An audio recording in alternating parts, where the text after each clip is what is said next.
Hello, and welcome back to another episode of Depotting Without Destroying. Your host, Kendra Morgan Official here, and we are going to be depotting the BH Cosmetics Mimosa Palette and going over a couple of different extra steps that you'll need to take to ensure that your palette is depotted without being destroyed. First off, I always suggest and recommend that you check your pans to see whether or not they're magnetic. Don't go over in here because generally speaking, there will be a magnetic latch even if the pans aren't magnetic. So stay away from this area, check somewhere up in here.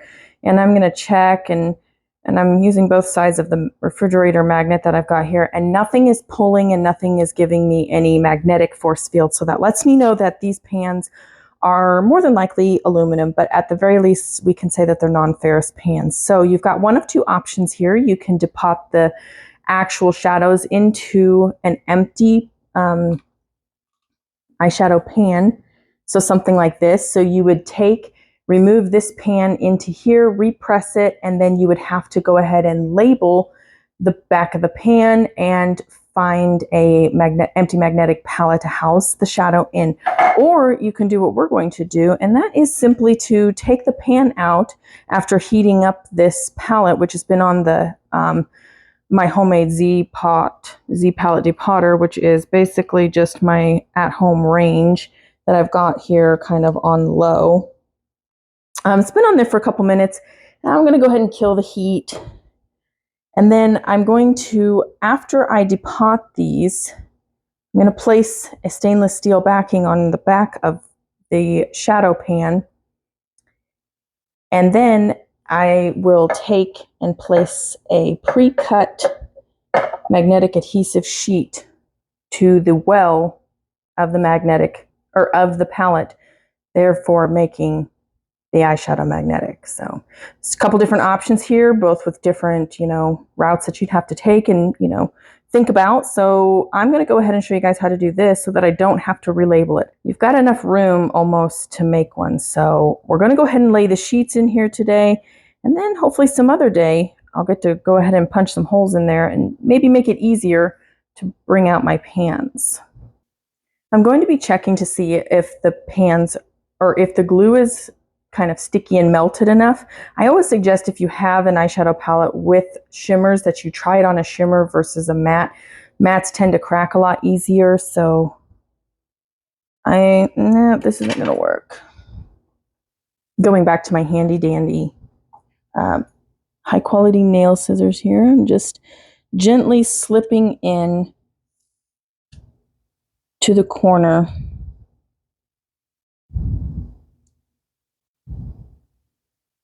my nail scissor tip, and it's giving me a bit of a fiber tear, so I am going to go ahead and just wait just a little bit. You see how that glue was still kind of on there pretty good, but it did come off fairly easy, which means it's almost ready. But look, we got a fiber tear here in the bottom, and I'll show you exactly what I'm referring to by this. I'm just going to bring this up for just a moment. Sorry about blinding you. See that? There's a little bit of a fiber tear there. So we're going to go ahead and continue heating this up just a little hotter. And I want to say it gets quite warm. You can always label the back of the pans, but remember you are going to have to put a stainless steel plate underneath.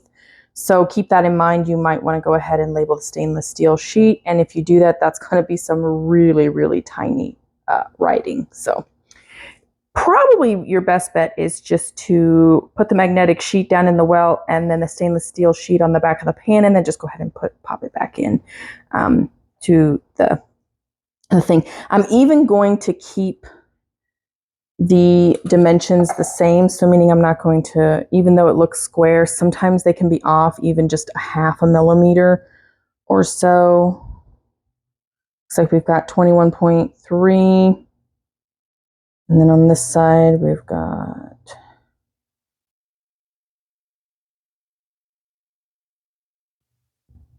like 21.6. So again, yeah, you definitely want to keep everything the way that you took it out if you can help it, because it does look like there is just a little bit of slight variation in size.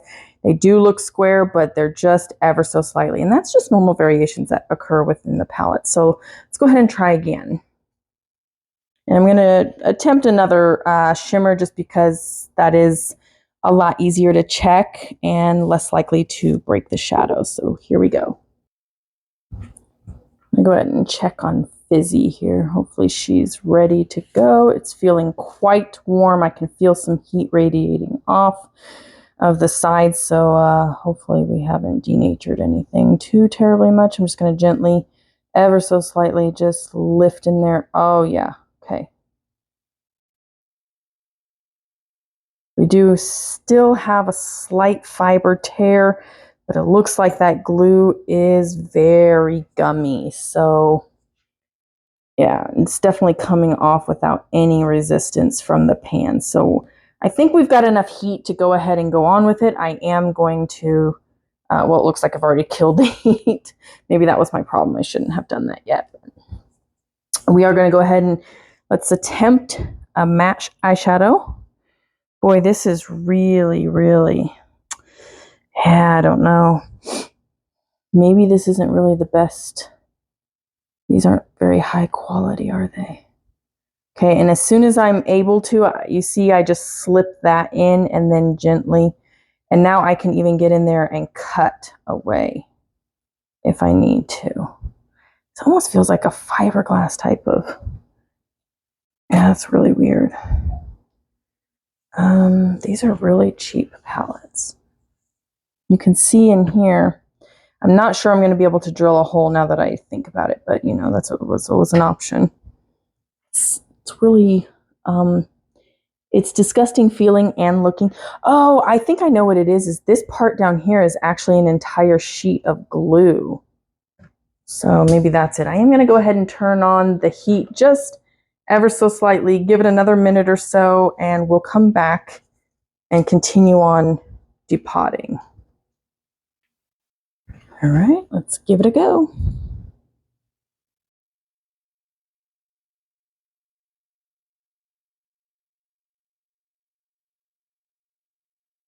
Oh man, I don't like this shadow anyways.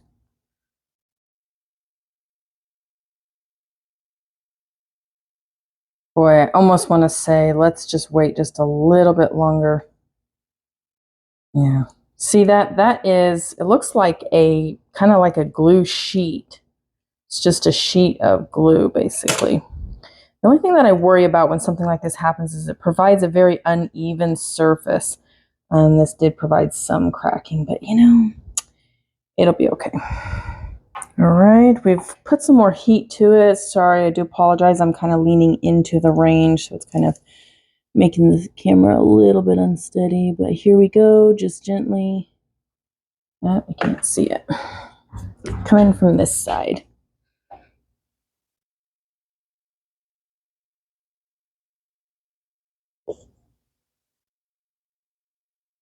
It's, well, it worked okay.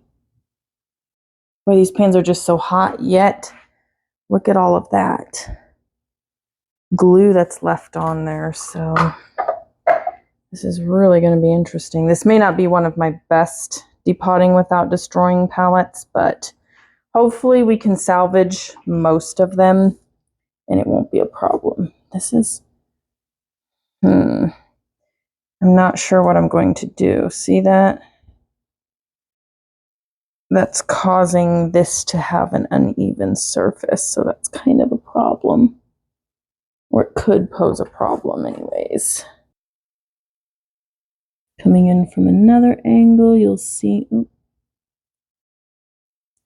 just really trying to give you every example I can.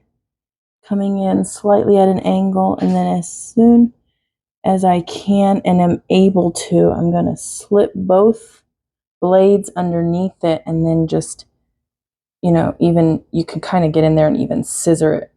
See all that glue that's attached to it? Because you kind of want that to stay down. They are coming out without cracking, so that's the main objective. Secondary would be to try and eliminate as much damage to the outer perimeters of the palette as well as the wells. You know, ideally you would not want to do that. So This one should work out fairly well. I have to say, this really stinks. I mean, like quite literally, the palette stinks as it's being heated up, so that doesn't make me feel too good about my makeup choices. Okay, I got that up. These pans are mighty toasty, not above like touching or handling them, but definitely fairly close to that. So keep that in mind, you know. Okay. Oh, that one worked really nice. Again, these are just, they've got a really good, solid glue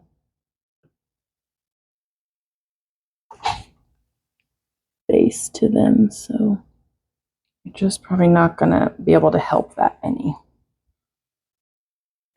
Continuing forward, this is like one of my favorite shades. Oh, please, Kendra, don't damage it.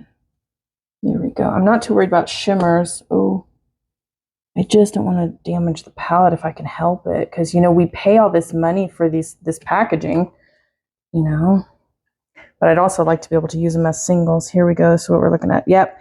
Just getting a really, really uneven fiber tear. Other than that, palette's coming along great. Shadows are definitely well intact. Okay, sorry, I know I am a little bit outside. Just trying to. Here we go. Okay. Just get under there as soon as physically able to, and then just kind of bring it up. All right, we've got one row left. Let's go.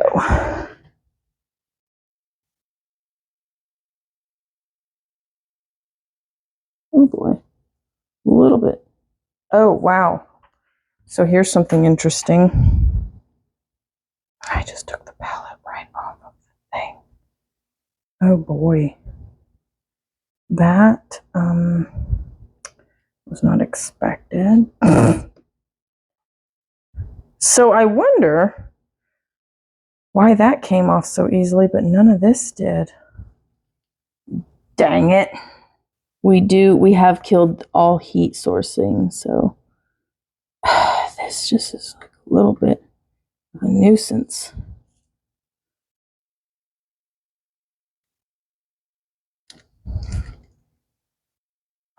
Sunny, come home with a vengeance. Oh, she did. She definitely did. Boy, I'm kind of nicking the corners just a little bit more than I care to, but not to the point that I don't like it. All right, I'm going to go ahead and finish the rest of this off camera since we're already getting quite far into it, but basically just chugging away, chugging along, and some true grit right there. Okay, and here we are. I went ahead, got everything removed, got the backs kind of tidied up a little bit so that we are ready to assemble our magnetic palette. So I was kind of thinking, here's the thing, hear me out. I was kind of thinking of putting this down in the bottom and then putting the magnet to the top of this, because if you look, you've got so much fiber tear here that you really are now running the risk of putting this down in there, right? And then it's going to be warped. And anytime you have warping, it's going to be less touching the actual pan. And then you've got to worry about, you know, like how well it's going to stay in the pan. I think either way would probably be sufficient. I'm going to kind of tidy that up a little bit. But I'm just wondering if I should do it the other way. I'm wondering. So, you know, if I put it on the back of this, I'm not sure that it would be that much better. Maybe, perhaps. You know, I think I might though, because here's the thing. This is even smaller than the magnet. I put the magnet on the back of the pan and I put them both in the left-hand corner. then I know I can drill a hole. I'm not sure that this is a very sufficient palette to do that. See, it's kind of cheap as far as like packaging goes. You know, we're not talking a Pat McGrath here quality or anything. So keeping that in mind, you know, the more you drill on it, the more you pick and prod on it, the weaker it's going to, you know, get. But I think you know what? Let's just try one both ways. So I'm going to grab the backing off of this and lay it gently in the corner with as much of it exposed as possible. There we go. You know, it does kind of actually lay down a little better if I do it that way. Whereas if I see, this has kind of got a little bit of malleability to it. It's a little bit, it can bend. And I just don't know that I want my pan to do that. I'm going to first check and ensure, yes, it can go in there that way. And then flip it over, and numerically should be over on this corner closest to my thumb. Putting it down and just, and so, yeah, theoretically this plate shouldn't really move too much. Okay, let's go ahead and give it a shot here. Yeah, it's fine. Yeah, I think that might be the way we want to do it. Because you got malleability in that magnetic sheet. And if I lay that down, see how it's spongy, first of all, and secondly, it can kind of just dip ever so slightly, just enough that you don't have enough contact with the pan's stainless steel. Then you can have problems. All right, let's get it all reassembled.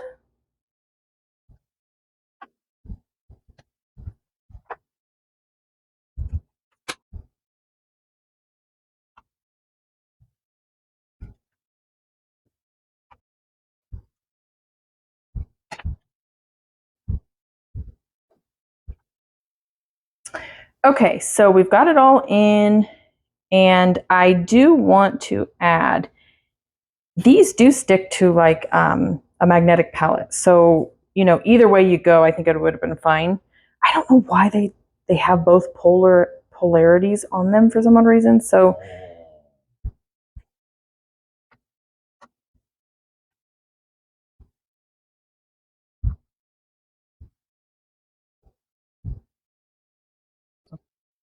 all right, and that is it. That is the completed palette. It is depotted without being destroyed.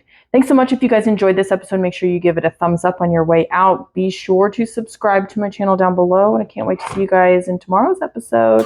Bye!